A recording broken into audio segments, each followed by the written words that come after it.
यहाँको थर्मस होइन, यो थर्मस चाहिँ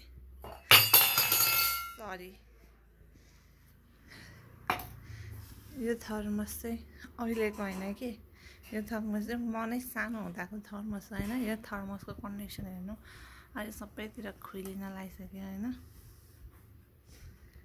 यसको बेस पनि यस्तो भइसक्यो थर्मस यस्तो भइसक्यो, तर यसको काम चाहिँ A1 छ। अहिले पनि एकदम पानी 24 घन्टा नै तातो हुन्छ। र म नै सानो हुँदाखेरिको के भनेपछि लगभग अहिले थर्मस मैले देखेअनुसारको भइसक्यो लगभग 30-32 वर्ष।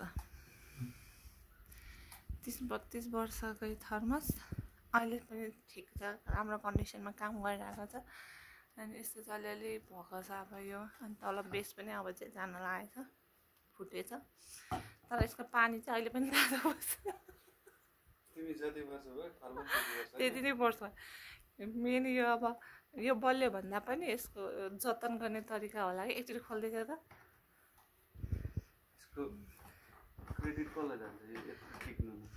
मम्मीलाई हाम्रो हातमा भित्र गइसक्थ्यो होला।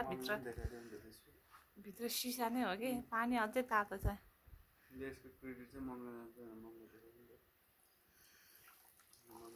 मम्मीलाई भन्दा पनि यो घरमा हाम्रो घरमा चाहिँ सबै चिज जतन हुन्छ सानो सानो चिज पनि। स्टिल तातो छ कि स्टिल तातो कि पानी तातो होइन, एकदम तातो छ कि समाउँदा बाहिरबाट तातिरहेको त्यस्तो तातो बस्छ क्या। जतन भयो भने चाहिँ यस्तो हुन्छ कि सामानहरू। अनि यहाँ अरू जतन पनि छ, सानो सानो चिजहरू होइन। यो अब यो सानो सानो चिज पनि अझै छ क्या बच्चादेखिको।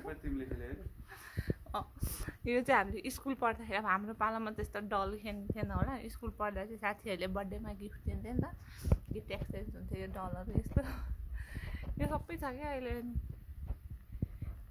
यो चाहिँ जतन हो कि यो चाहिँ म सानोको यो फोटो पनि।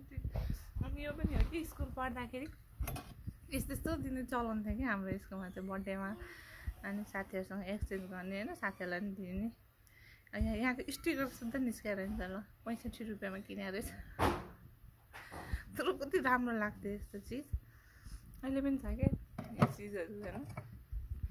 यस्तो यस्तो दिने चलन थियो कि हाम्रो पालामा चाहिँ। यस्तो गिफ्टहरू हुन्थ्यो बर्थडेमा। यो पनि हामीलाई गिफ्ट आएको नि बाबा। बर्थडे गिफ्टहरू हामी साथीहरूसँग एक्सचेन्ज गर्थ्यौँ कि साथीहरूले स्कुल पढ्दाखेरि। यो पनि केही नभए 15-20 वर्ष भइसक्यो। थर्मस कहाँबाट ल्यायो? थर्मस त त्यही चलिरहेको। यो पाइँदैन, 1 पिस हो। यस्तो चिजहरू सबै यो सानो सानो चिजहरू स्टिल छ क्या। यो चाहिँ म सायद स्कुलबाट 8-9 पढ्दाखेरि हामीलाई टुर लगेको थियो कि पाल्पा, पोखरा होइन, अनि गोर्खा यस्तोतिर हामी गएको थियौँ। सायद त्यतैतिरबाट मैले चाहिँ अब त्यो बेला के किन्ने भनेर सायद किनेको होला। यो चाहिँ त्यो बेलाको हो कि स्टिल छ। सबैभन्दा ठुलो चाहिँ जतन भयो भने सबै सामान चाहिँ यसरी सेट हुनसक्छ। यस्तो राम्रो यसको मलाई लास्ट हाँसु थियो कि अहिले कन्डिसन। अब चाहिँ तातो छ, तर मम्मी फाल्न मान्नु हुँदैन। यो बाहिरबाट हेर्दा चाहिँ यस्तो भइसक्यो, तर यसको काम चाहिँ अझै पनि राम्रो छ।